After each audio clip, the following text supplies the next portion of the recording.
A very good day to you, dear viewer. Welcome to our session on study skills and exam preparation skills. I'm your host, Moemedi Senwelo, and I'm joining you again with my lovely students. Today we are going to talk about, as we go on with our series, we're going to be talking about how to finish an exam on time. How to finish an exam on time. Many students have the challenge of finishing on time, maybe because they assume the time allocated for each paper is not enough. The truth of the matter is that the time that has been allocated for an exam paper, it's good enough. It's for a well-prepared student should be able to finish in the allocated time. Actually, they should be able to finish before the time elapses. I'm going to give you tips on how you can finish on time as you get into the exam. So number one tip that I'm going to share with you is that the time when you get into the exam, when you sit down in an exam hall and there's a paper right in front of you, the first thing when the examiner says start writing, or even before they say start writing, they sometimes give you a few minutes to say, can you go through the paper and check if all the pages are there? Then you go through the paper to check if all the papers are there, all the pages are there. Then the very moment you finish that, they can say start writing.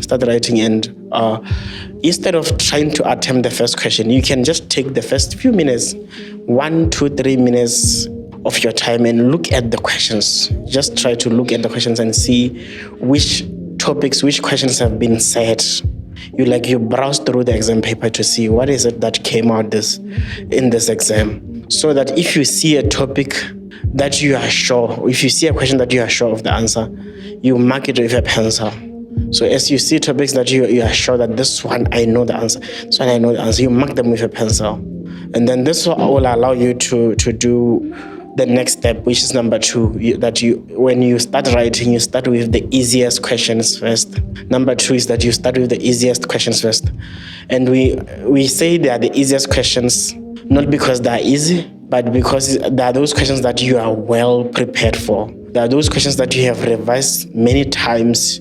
You know them, you master them. It's not like they're as easy as easy. They are easy because you understand them better. One question might be easy to you and not easy to another student. Really, it's about your level of preparedness. So you start with those questions that you are sure of the answer, that are easy to you. Those that you have marked as you were browsing through the paper, you mark some of the questions that this one I'm sure, this one I'm sure, and you just quickly go through all those. And then once you have answered those, that's when you can now attempt those ones that you are not sure of the answer.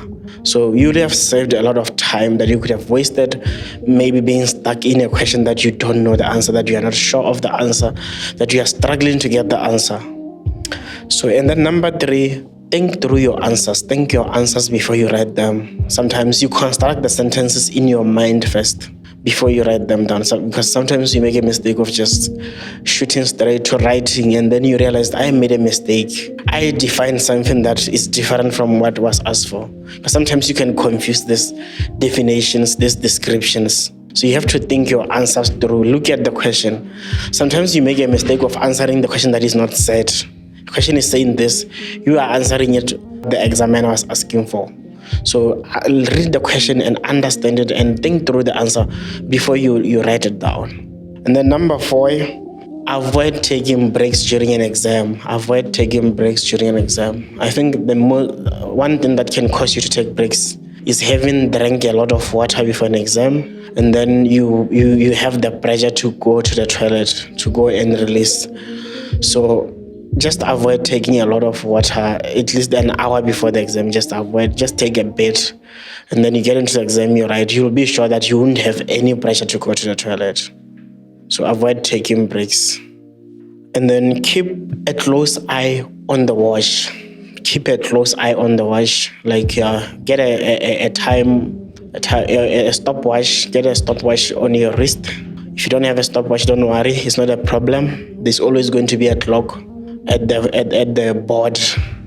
In every exam hall, there is always a clock that everybody in the exam room can be able to see. So you keep your eyes on the watch. Make sure that you give yourself time that I'm going to attempt the question for 3 minutes. If 3 minutes passes and you are not sure of how to solve that question, or you're not sure of the answer of that question, you pass to the next question. Don't waste 20 minutes trying to figure out a question that takes 2 marks. It's not going to work for you because you're going to eat time that could have been used to answer other questions that you would have gotten something out of. Imagine spending 20 minutes in a question that takes 2 marks and you don't even get it right after spending 20 minutes on it. So you move on. When you don't know the answer, you're not sure of the answer, you move on to the next question. You'll come and do that when you have answered all the questions that you are sure of. That's when you'll sit there and try to remember or recall the answers to that question, or how to solve that question. If it's a mathematics question, how to solve that problem.